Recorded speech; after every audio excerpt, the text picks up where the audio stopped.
आज का दौर विकास का है और इसमें कोई शक नहीं कि सारी दुनिया तेज गति से विकास कर रही है। हालांकि इस गति में भी कुछ अवरोध और चुनौतियां हम इंसानों के लिए आज भी है और इंसान ने सदियों से इन विकट परिस्थितियों का सामना करते हुए अपने अस्तित्व को श्रेष्ठतम साबित किया है।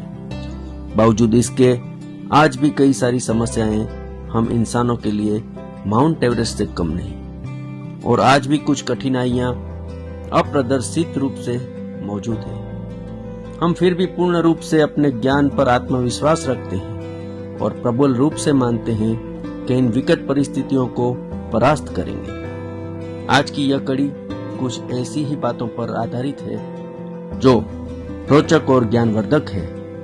तो आइए आज हम कुछ खाने के बारे में बात करते हैं। जी हाँ, ठीक सुना आपने, खाने के बारे में। आप अच्छी तरह से जानते होंगे कि जो हम प्लांट बेस्ड फूड खाते हैं वो ज्यादातर किसी न किसी तरह से पौधों पर निर्भर होता है और इस प्रक्रिया में किसान बीज बोता है, फसल लगाता है और प्रोसेसिंग के बाद आखिरकार हमारी डिश तक वो खाने के रूप में पहुंचता है। दूसरे अर्थ में अगर वो किसान बीज नहीं लगाता तो शायद वो खाना हमें नहीं मिलता। उसी प्रकार जिस किसान की मेहनत उसमें लगी है और उसके साथ बीज जो खाने के रूप में हम तक पहुंचा है, हम उसे अनदेखा नहीं कर सकते। लेकिन कुछ विकट परिस्थितियां जैसे कि महामारी, युद्ध, जलवायु परिवर्तन से पौधों की प्रजाति के विलुप्त होने का डर रहता है और बीज के अस्तित्व को भी खतरा हो सकता है। इस समस्या के हल के रूप में आज दुनिया में कुछ सीड बैंक महत्वपूर्ण योगदान कर रही है। यह सीड बैंक एक उचित तापमान द्वारा सभी सीड सैंपल्स को संग्रहित करते हैं।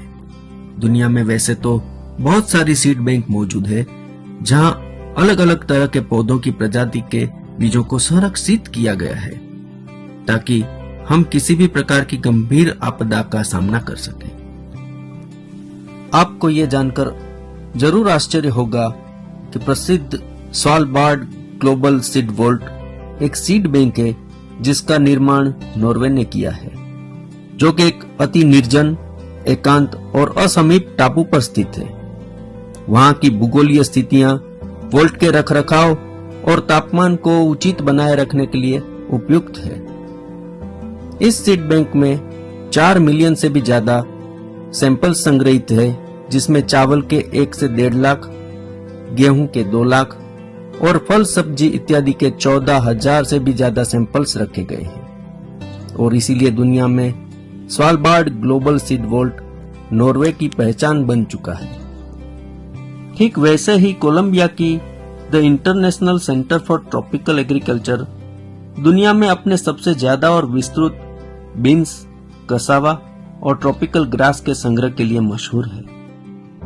तो अब आप जब भी खाना खाएं तो उसके पीछे लगी किसान की मेहनत और बीज संरक्षा के कार्य से जुड़ी सीड बैंकों के योगदान को भी याद रखिएगा। आशा है कि यह जानकारी आपको अच्छी लगी होगी, तो इसे जरूर शेयर करें और हमें सब्सक्राइब। धन्यवाद।